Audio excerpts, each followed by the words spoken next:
Welcome to the study Sudeep YouTube channel. ನೀವೇನಾದರೂ ನಮ್ಮ ಚಾನಲ್ಗೆ ಹೊಸಬರಾದರೆ ಸಬ್ಸ್ಕ್ರೈಬ್ ಆಗಿ, ಲೈಕ್ ಮಾಡಿ ಮತ್ತು ಶೇರ್ ಮಾಡಿ. ಅದೇ ರೀತಿಯಾಗಿ ಯಾರು ಸ್ಪರ್ಧಾ ಮ್ಯಾಗ್ಝಿನ್ ಮಾರ್ಚ್ ತಿಂಗಳ ಸ್ಪರ್ಧಾ ವಿಜೇತ ನೋಡಿಲು ಅವರು ನಮ್ಮ ಪ್ಲೇ ಲಿಸ್ಟ್ನಲ್ಲಿದೆ, ಹೋಗಿ ನೋಡಿಕೊಳ್ಳಿ. ಮುಂದೆ ಬರೋ ಏಪ್ರಿಲ್ ತಿಂಗಳ ಮ್ಯಾಗ್ಝಿನನ್ನು ಆದಷ್ಟು ಬೇಗ ಮಾಡೋಣ. ಯಾರಿಗಾದರೂ ಮ್ಯಾಗ್ಝಿನ್ PDF ಬೇಕಾದರೆ ನಮ್ಮ ವಾಟ್ಸಪ್ ಗ್ರೂಪ್ ಇದೆ, ಅಲ್ಲಿ ಜಾಯ್ನ್ ಆಗಿ ಮೆಸೇಜ್ ಹಾಕಿ. ಅದೇ ರೀತಿ ಇವತ್ತಿನ ದಿನ ನಾವು 2 ಮತ್ತು 3ರ ನ್ಯೂಸ್ ಪೇಪರ್ ನೋಡೋಣ. GST ಸಂಗ್ರಹದಲ್ಲಿ ಏರಿಕೆ ಪ್ರಮಾಣ ಕರ್ನಾಟಕ ದೇಶದ ನಂಬರ್ 1. 2023ರ ಮಾರ್ಚ್ಗೆ ಹೋಲಿಸಿದರೆ 26% ಏರಿಕೆಯಾಗಿದೆ. ರಾಜ್ಯಗಳು ನೋಡೋದಾದರೆ ಕರ್ನಾಟಕ ಮೊದಲ ಸ್ಥಾನದಲ್ಲಿದೆ GSTಯಲ್ಲಿ, ಮಹಾರಾಷ್ಟ್ರ 2ನೇ ಸ್ಥಾನ. ಇದೇ ರೀತಿ ತಮಿಳುನಾಡು 3, ಗುಜರಾತ್ 4. 2024ರ ಮಾರ್ಚ್ ತಿಂಗಳಲ್ಲಿ ಕರ್ನಾಟಕದಲ್ಲಿ ಒಟ್ಟಾರೆಯಾಗಿ 11,392 ಕೋಟಿ GST ಸಂಗ್ರಹವಾಗಿದೆ. ಈ ಮೂಲಕ ಕರ್ನಾಟಕ ದೇಶದಲ್ಲಿ 2ನೇ ಸ್ಥಾನದಲ್ಲಿ ಮುಂದುವರೆದಿದೆ. ಮೊದಲ ಸ್ಥಾನದಲ್ಲಿ ಎಂದಿನಂತೆ ಮಹಾರಾಷ್ಟ್ರ ಇದೆ. ಅಂದರೆ 27,688 ಕೋಟಿ ರೂಪಾಯಿನೊಂದಿಗೆ ಮೊದಲ ಸ್ಥಾನದಲ್ಲಿದೆ. ಅಂದರೆ ಮಹಾರಾಷ್ಟ್ರ ಮೊದಲ ಸ್ಥಾನದಾಗಿದೆ ಅಂತಾರೆ GST ಸಂಗ್ರಹದಲ್ಲಿ. ಅದೇ ರೀತಿ ಆದರೆ ಕಳೆದ ಒಂದು ವರ್ಷದಲ್ಲಿ ಗಣನೀಯ ಪ್ರಗತಿ ಸಾಧಿಸಿದ ಪ್ರಮುಖ ರಾಜ್ಯಗಳ ಪೈಕಿ ಕರ್ನಾಟಕ ಮೊದಲ ಸ್ಥಾನದಲ್ಲಿದೆ ಪಡೆದಿದೆ. ಅದೇ ರೀತಿಯಾಗಿ 2023ರ ಮಾರ್ಚ್ನಲ್ಲಿ ಕರ್ನಾಟಕ 10,360 ಕೋಟಿ ರೂಪಾಯಿ GST ಸಂಗ್ರಹಿಸಿದರೆ, ಕಳೆದ ತಿಂಗಳು 13,014 ಕೋಟಿ ರೂಪಾಯಿ ಸಂಗ್ರಹಿಸಿದೆ. ಅಂದರೆ 26% ಹೆಚ್ಚಳವಾಗಿದೆ. 26% ಹೆಚ್ಚಿಗೆಯನ್ನು GST ಸಂಗ್ರಹಿಸಿದೆ ಕರ್ನಾಟಕ. ಇದು ದೇಶದಲ್ಲಿ ಅತ್ಯಧಿಕ ಎಂಬುದು ವಿಶೇಷವಾಗಿದೆ. ಅದೇ ರೀತಿ ಅದು ನೋಡೋದಾದರೆ ಮಾರ್ಚ್ ತಿಂಗಳಲ್ಲಿ ಸರಕು ಸೇವಾ ತೆರಿಗೆ ಸಂಗ್ರಹ 1.78 ಲಕ್ಷ ಕೋಟಿ ರೂಪಾಯಿ ತಲುಪಿದೆ. ಇದು ಕಳೆದ ವರ್ಷ ಇದೇ ಅವಧಿಗಿಂತ 11.5% ಅಧಿಕವಾಗಿದೆ. ಜೊತೆಗೆ 2023ರ ಏಪ್ರಿಲಲ್ಲಿ ದಾಖಲಾಗಿದ್ದ ಸಾರ್ವಕಾಲಿಕ ಗರಿಷ್ಠ 1.87 ಲಕ್ಷ ಕೋಟಿ ರೂಪಾಯಿ ನಂತರ ಸ್ಥಾನದಲ್ಲಿದೆ ಎಂದು ಕೇಂದ್ರ ಸರ್ಕಾರ ಹೇಳಿದೆ. ಅಂದರೆ ಕಳೆದ ಒಂದು ವರ್ಷದ ಅವಧಿಯಲ್ಲಿ ಏರಿಕೆ ಪ್ರಮಾಣ ಕಂಡಿದೆ. 2023ರ ನೋಡಿದರೆ 10,360 ಕೋಟಿ ಇತ್ತು. 2024ರ ನೋಡಿದರೆ 13,014 ಕೋಟಿ ರೂಪಾಯಿ ಆಗಿದೆ. ಟೋಟಲ್ 26% ಏರಿಕೆ. ಮಹಾರಾಷ್ಟ್ರ 22%, ಅದೇ ರೀತಿ ತಮಿಳುನಾಡು 19%, ಗುಜರಾತ್ 15%. ಅದೇ ರೀತಿ ನೆಕ್ಸ್ಟ್ ನ್ಯೂಸ್ ನೋಡೋಣ. ಮಯಾಮಿ ಅಮೆರಿಕ ಇಟಲಿಯ ಯಾನಿಕ್ ಸ್ಪಿನ್ನರ್ ಆಗಿರುವ ಅವರು ATP ಮಯಾಮಿ ಓಪನ್ ಟೆನ್ನಿಸ್ ಟೂರ್ನಿಯಲ್ಲಿ ಪುರುಷರ ಸಿಂಗಲ್ಸ್ನಲ್ಲಿ ಪ್ರಶಸ್ತಿ ಮುಡಿಗೇರಿಸಿಕೊಂಡಿದ್ದಾರೆ. ಭಾನುವಾರ ತಡರಾತ್ರಿ ನಡೆದ ಫೈನಲ್ ಹಣಾಹಣಿಯಲ್ಲಿ ಸ್ಪಿನ್ನರ್ 6-3, 6-1ರಿಂದ ಬಲ್ಗೇರಿಯಾದ ಗ್ರಿಗರ್ ಡಿಮಿಟ್ರೋವ್ ಅವರನ್ನು ಮಣಿಸಿದರು. ಯಾರು? ಇಟಲಿಯ ಯಾನಿಕ್ ಸ್ಪಿನ್ನರ್. ಅಂದರೆ ಇದು ಹೋದ ತರಗತಿಯಲ್ಲಿ ನೋಡಿದ ಹಾಗೆ ಮಹಿಳೆಯರದಲ್ಲಿ ನೋಡಿದ್ದೇವೆ, ಇದು ಪುರುಷರದಿದೆ. ಮಯಾಮಿ ಅಮೆರಿಕ ಇಟಲಿ ಯಾನಿಕ್ ಗೆದ್ದಿದ್ದಾರೆ ಸಿಂಗಲ್ಸ್ನಲ್ಲಿ. ಅದೇ ರೀತಿಯಾಗಿ ಇದು ಸಿನ್ನರ್ ಅವರಿಗೆ ಈ ಋತುವಿನ 3ನೇ ಪ್ರಶಸ್ತಿಯಾಗಿದೆ. ಜನವರಿಯಲ್ಲಿ ಆಸ್ಟ್ರೇಲಿಯಾ ಓಪನ್ ಮತ್ತು ಫೆಬ್ರವರಿಯಲ್ಲಿ ATP ರೋಟರ್ಡ್ಯಾಮ್ ಟೂರ್ನಿಯಲ್ಲಿ ಚಾಂಪಿಯನ್ ಆಗಿದ್ದರು. ಈ ಗೆಲುವಿನೊಂದಿಗೆ ATP ವಿಶ್ವ ರ್ಯಾಂಕಿಂಗ್ನಲ್ಲಿ ಕಾರ್ಲೋಸ್ ಅಲ್ಕರಾಜ್ ಅವರನ್ನು ಹಿಂದಿಕ್ಕಿ 2ನೇ ಸ್ಥಾನಕ್ಕೆ ಏರಿದ್ದಾರೆ. ಇದು ಅವರ ಜೀವಮಾನ ಶ್ರೇಷ್ಠ ಸಾಧನೆಯಾಗಿದೆ. ಯಾರನ್ನು ಹಿಂದಿಕ್ಕಿದ್ರು? Carlos Alcaraz. ಅದೇ ರೀತಿಯಾಗಿ ಆನಂದ್ ಹಿಂದಿಕ್ಕಿದ ಅರ್ಜುನ್. ಅಂದರೆ ಅರ್ಜುನ್ ಇರಿಗೇಸಿ ಅವರು ಸೋಮವಾರ ಪ್ರಕಟವಾದ FIDE ರೇಟಿಂಗ್ ಪಟ್ಟಿಯಲ್ಲಿ ವಿಶ್ವನಾಥನ್ ಆನಂದ್ ಅವರನ್ನು ಹಿಂದಿಕ್ಕಿದ್ದಾರೆ. ಅವರು ಭಾರತದ ಅಗ್ರಮಾನ್ಯ ಆಟಗಾರ ಎನಿಸಿಕೊಂಡಿದ್ದಾರೆ. ಯಾರೋ ಅರ್ಜುನ್ ಅವರು. ಅದೇ ರೀತಿಯಾಗಿ ಹೊಸ ಪಟ್ಟಿಯಲ್ಲಿ ಅರ್ಜುನ್ ವಿಶ್ವ ಕ್ರಮಾಂಕದಲ್ಲಿ 9ನೇ ಸ್ಥಾನದಲ್ಲಿದ್ದಾರೆ. ವಿಶ್ವನಾಥನ್ ಆನಂದ್ 11ನೇ ಸ್ಥಾನದಲ್ಲಿದ್ದಾರೆ.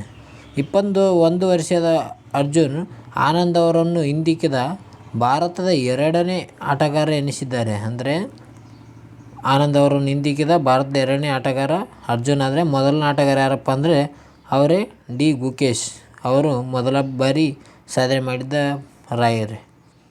ಅದೇ ರೀತಿಯಾಗಿ ಆನಂದ್ ದೀರ್ಘಕಾಲದಿಂದ ಭಾರತದ ಅಗ್ರಮಾನ್ಯ ಆಟಗಾರರಾಗಿದ್ದಾರೆ. ನೂತನ ಪಟ್ಟಿಯಲ್ಲಿ ಪ್ರಜ್ಞಾನ 14ನೇ ಸ್ಥಾನದಲ್ಲಿದ್ದಾರೆ. ಗುಕೇಶ್ 16ನೇ ಸ್ಥಾನ ಹಾಗೂ ವಿದಿತ್ ಗುಜರಾತಿ 25ನೇ ಸ್ಥಾನದಲ್ಲಿದ್ದಾರೆ.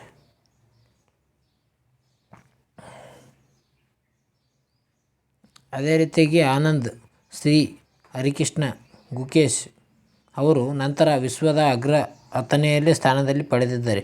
ಭಾರತದ 4ನೇ ಆಟಗಾರ ಎಂಬ ಶ್ರೇಯಾಂಕದಲ್ಲಿ ಇದ್ದಾರೆ. ಅದೇ ರೀತಿಯಾಗಿ ಭಾರತ ಹಾಕಿ ತಂಡ ಆಸ್ಟ್ರೇಲಿಯಾಕ್ಕೆ ಈ ವರ್ಷ ಜುಲೈ-ಆಗಸ್ಟ್ನಲ್ಲಿ ನಡೆಯಲಿರುವ ಪ್ಯಾರಿಸ್ ಒಲಿಂಪಿಕ್ಗೆ ಪೂರ್ವ ಸಿದ್ಧತೆಯಾಗಿ ಭಾರತ ಪುರುಷ ಹಾಕಿ ತಂಡವು 5 ಪಂದ್ಯಗಳ ಟೆಸ್ಟ್ ಸರಣಿ ಆಡಲು ಆಸ್ಟ್ರೇಲಿಯಾಕ್ಕೆ ತೆರಳಿದೆ. ಸರಣಿ ಮೊದಲ ಪಂದ್ಯದಲ್ಲಿ ಇದೇ 6ರಂದು ನಡೆಯಲಿದೆ.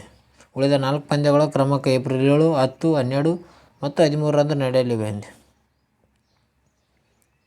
ಅದೇ ರೀತಿಯಾಗಿ ನಮ್ಮಿಂದ ಆದಷ್ಟು ಒಳ್ಳೆಯ ಆಟ ನೀಡಲು ಬದ್ಧರಾಗಿದ್ದೇವೆ ಎಂದು ಕ್ರೀಡಾಂಗಣ ಪ್ರತಿ ಕ್ಷಣವೂ ನಮಗೆ ಅಮೂಲ್ಯ ಎಂದು ಅವರು ಹೇಳಿದ್ದಾರೆ. ಯಾರಪ್ಪ ಅಂತಂದರೆ ಅವರೇ ಹರ್ಮನ್ಪ್ರೀತ್.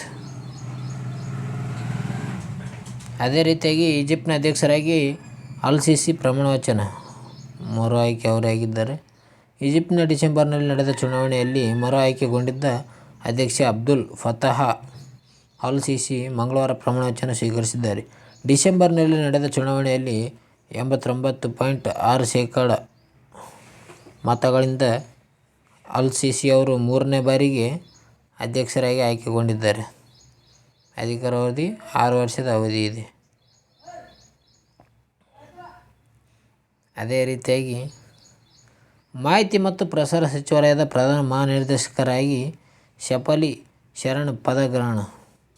ಅಂದರೆ ಶ್ರೀ ಮನೀಷ್ ದೇಸಾಯಿ ಅವರ ನಿವೃತ್ತಿ ನಂತರ ಶ್ರೀ ಶಫಾಲಿ ಬಿ ಶರಣ್ ಅವರು ಏಪ್ರಿಲ್ 1ರಂದು ಪತ್ರಿಕಾ ಮಾಹಿತಿ ಬ್ಯೂರೋದ ಪ್ರಧಾನ ನಿರ್ದೇಶಕರಾಗಿ ಅಧಿಕಾರ ವಹಿಸಿಕೊಂಡಿದ್ದಾರೆ. ಯಾವುದು?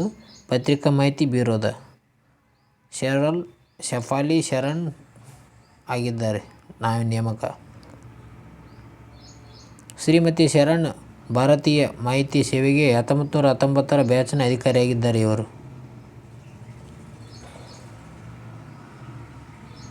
ಅದೇ ರೀತಿಯಾಗಿ ಅವರು ಆರೋಗ್ಯ ಸಚಿವಾಲಯದ ನಿರ್ದೇಶಕರಾಗಿ ಆಯುಷ್ ಇಲಾಖೆ ಸೇವೆ ಸಲ್ಲಿಸಿದ್ದಾರೆ. ಅವರು ಹಣಕಾಸು ಸಚಿವಾಲಯದಲ್ಲಿ ನಿರ್ದೇಶಕರಾಗಿ ಸೇವೆ ಸಲ್ಲಿಸಿದ್ದಾರೆ. ಅವರು ಮಾಹಿತಿ ಮತ್ತು ಪ್ರಸಾರ ಸಚಿವಾಲಯದಲ್ಲಿ ವಿಶೇಷ ಕರ್ತವ್ಯದ ಅಧಿಕಾರಿಯಾಗಿ ಮತ್ತು 2007ರಿಂದ 2008ರವರೆಗೆ ಲೋಕಸಭೆಯ ಸಚಿವಾಲಯದ ಲೋಕಸಭೆ ದೂರದರ್ಶನದ ಆಡಳಿತ ಮತ್ತು ಹಣಕಾಸು ನಿರ್ದೇಶಕರಾಗಿ ಸೇವೆ ಸಲ್ಲಿಸಿರುವವರು.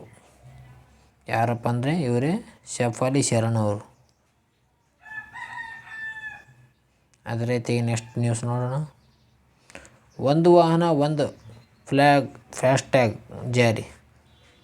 ಸರ್ಕಾರಿ ಸ್ವಾಮ್ಯದ ರಾಷ್ಟ್ರೀಯ ಹೆದ್ದಾರಿ ಪ್ರಾಧಿಕಾರ ಘೋಷಿಸಿದ ಒಂದು ವಾಹನ ಒಂದು ಫಾಸ್ಟ್ಯಾಗ್ ನಿಯಮವು ಸೋಮವಾರದಿಂದಲೇ ದೇಶಾದ್ಯಂತ ಜಾರಿಗೆ ಬಂದಿದೆ.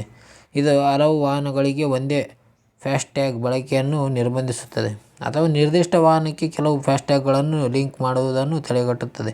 ಮಾರ್ಚ್ 1ರಿಂದಲೇ ಇದು ಜಾರಿಗೆ ಬರಬೇಕಿತ್ತು. ಆದರೆ ಏನು ಮಾಡ್ತಾರೆ ನಿರ್ಬಂಧನೆ ಪೇಟಿಎಂ ಪೇಮೆಂಟ್ ಬ್ಯಾಂಕ್ ಫಾಸ್ಟ್ಯಾಗ್ ಬಳಕೆಯಲ್ಲಿ ಸಮಸ್ಯೆಗೀಡಾದ ಕಾರಣ 1 ತಿಂಗಳು ವಿಸ್ತರಿಸಲಾಗಿತ್ತು. ಹಾಗಾಗಿ ಏಪ್ರಿಲ್ 1ರಿಂದ ಇದು ಜಾರಿಗೆ ಬಂದಿದೆ. ಈ ಬಗ್ಗೆ ಮಾತನಾಡಿದ ಹಿರಿಯ ಅಧಿಕಾರಿಯೊಬ್ಬ ಏನು ಹೇಳಿದಂದರೆ, ಇನ್ನು ಬಹು ಫಾಸ್ಟ್ಯಾಗ್ಗಳು ಕಾರ್ಯನಿರ್ವಹಿಸುವುದಿಲ್ಲ. ಒಂದು ವಾಹನ ಒಂದು ಫಾಸ್ಟ್ಯಾಗ್ಗಳನ್ನು ಹೊಂದಿರುವ ಜನರು ಇಂದಿನಿಂದ ಫಾಸ್ಟ್ಯಾಗ್ ಬಳಸಲು ಸಾಧ್ಯವಾಗುವುದು ಎಂದು ಹೇಳಿದ್ದಾರೆ. ಈವರೆಗೆ ಜನರು ಒಂದು ವಾಹನಕ್ಕೆ ಹಲವು ಫಾಸ್ಟ್ಯಾಗ್ ಲಿಂಕ್ ಮಾಡುತ್ತಿದ್ದರು ಅಥವಾ ಅನೇಕ ವಾಹನಗಳಿಗೆ ಒಂದೇ ಫಾಸ್ಟ್ಯಾಗ್ ಬಳಸುವುದನ್ನು ರೂಢಿಸಿಕೊಂಡಿದ್ದರು. ಇದನ್ನು ತಡೆಗಟ್ಟಿ ಟೋಲ್ಗೇಟ್ನಲ್ಲಿ ತಡೆರಹಿತ ವಾಹನ ಸಂಚಾರಕ್ಕೆ ಅನುವು ಮಾಡಿಕೊಡಲು ಕೇಂದ್ರ ಸರ್ಕಾರ ಒಂದು ವಾಹನ ಒಂದು ಫಾಸ್ಟ್ಯಾಗ್ ನಿಯಮವು ಜಾರಿಗೆ ತಂದಿದ್ದು. ಇದಕ್ಕಾಗಿ KYC ಅಪೂರ್ಣ ಇರುವ ಫಾಸ್ಟ್ಯಾಗ್ ಗ್ರಾಹಕರು ತಾವು ಅದನ್ನು ಪಡೆದ ಬ್ಯಾಂಕ್ಗಳಿಗೆ ಹೋಗಿ KYC ನವೀಕರಣ ಮಾಡಿಕೊಳ್ಳಬೇಕು ಎಂದು ರಾಷ್ಟ್ರೀಯ ಹೆದ್ದಾರಿ ಸಚಿವಾಲಯ ಹೇಳಿದೆ. ಏನಪ್ಪ ಅಂತಂದರೆ ಇದು ಹೊಸ ವ್ಯವಸ್ಥೆ ನೋಡೋದಾದರೆ ಟೋಲ್ ಸಂಗ್ರಹ ವ್ಯವಸ್ಥೆಯಲ್ಲಿ ಮತ್ತಷ್ಟು ಸುಧಾರಣೆ ಮಾಡಲಾಗಿದೆ. ಹೊಸ ವ್ಯವಸ್ಥೆಯಿಂದ ಟೋಲ್ಗಳಲ್ಲಿ ಯಾವುದೇ ಅಡೆತಡೆಯಿಲ್ಲದೆ ಪ್ರಯಾಣ ಮಾಡಬಹುದಾಗಿದೆ. ಟೋಲ್ ಸೋರಿಕೆ ತಡೆಯಾಗಿ ಆದಾಯ ಹೆಚ್ಚಳವಾಗುವ ನಿರೀಕ್ಷೆ ಇದೆ. ಒಂದು ವಾಹನ ಒಂದು ಫಾಸ್ಟ್ಯಾಗ್ ಕ್ವಶ್ಚನ್ ಬಂದರೂ ಬರ್ಬೋದು. ಓಕೆ ಫ್ರೆಂಡ್ಸ್, ಇವತ್ತಿನ ವಿಡಿಯೋದಲ್ಲಿ ಇಷ್ಟೇ. ನಮ್ಮ ವಿಡಿಯೋನ ನಿಮ್ಗೆ ಇಷ್ಟ ಆಯ್ತಂದರೆ ಸಬ್ಸ್ಕ್ರೈಬ್ ಆಗಿ, ಶೇರ್ ಮಾಡಿ ಮತ್ತು ಲೈಕ್ ಮಾಡಿ. ಯಾರು ನೀವು ಇನ್ನೂ ಮಾರ್ಚ್ ತಿಂಗಳ ಸ್ಪರ್ಧಾ ವಿಜೇತ ಮ್ಯಾಗ್ಝಿನ್ ನೋಡಿಲ್ಲೋ ಅವ್ರು ಹೋಗಿ ನಮ್ಮ ಪ್ಲೇ ಲಿಸ್ಟಲ್ಲಿ ನೋಡಿ. ಯಾರು ನೋಡೋಕ್ಕಾಗಲ್ವೋ ಅಲ್ಲಿ ನಮ್ಮ ಡಿಸ್ಕ್ರಿಪ್ಷನಲ್ಲಿ ನಂದು ವಾಟ್ಸಪ್ ಲಿಂಕ್ ಇದೆ. ಆ ವಾಟ್ಸಪ್ ಗ್ರೂಪಿಗೆ ಜಾಯ್ನ್ ಆಗಿ ಎಲ್ಲರೂ. ಅಲ್ಲಿ ಆಯ್ ಅಂತ ಮೆಸೇಜ್ ಹಾಕಿ. ಯಾರಿಗೆ ಬೇಕು ಅದರ ಬೆಲೆ ಓನ್ಲಿ 35 ರೂಪೀಸ್ ಇದೆ ನೋಡಿ. PDF ಸಹಿತ ಸಾಫ್ಟ್ ಫಾರ್ಮೆಟಲ್ಲಿ ನಿಮಗೆ ಕೊಡಲಾಗುವುದು. ಅದೇ ರೀತಿಯಾಗಿ ಏಪ್ರಿಲ್ ತಿಂಗಳ ಸ್ಪರ್ಧಾ ವಿಜೇತ ಆದಷ್ಟು ಬೇಗ ಮಾಡೋಣ, 15ನೇ ತಾರೀಕಿಂದ. ಓಕೆ ಫ್ರೆಂಡ್ಸ್, ಇವತ್ತಿನ ವಿಡಿಯೋದಲ್ಲಿ ಇಷ್ಟೇ. ನಿಮ್ಗೇನಾದ್ರು ನಮ್ಮ ಚಾನಲ್ ಇದ್ದರೆ ಇಷ್ಟ ಮಾಡಿದರೆ ಸಬ್ಸ್ಕ್ರೈಬ್ ಆಗಿ, ಲೈಕ್ ಮಾಡಿ, ಶೇರ್ ಮಾಡಿ ಮತ್ತು ಬೆಲ್ ಐಕನನ್ನು ಹೊಡೀರಿ. ವಾಟ್ಸಪ್ ಗ್ರೂಪಿಗೆ ಜಾಯ್ನ್ ಆಗಿ ಎಲ್ಲರೂ. Bye friends.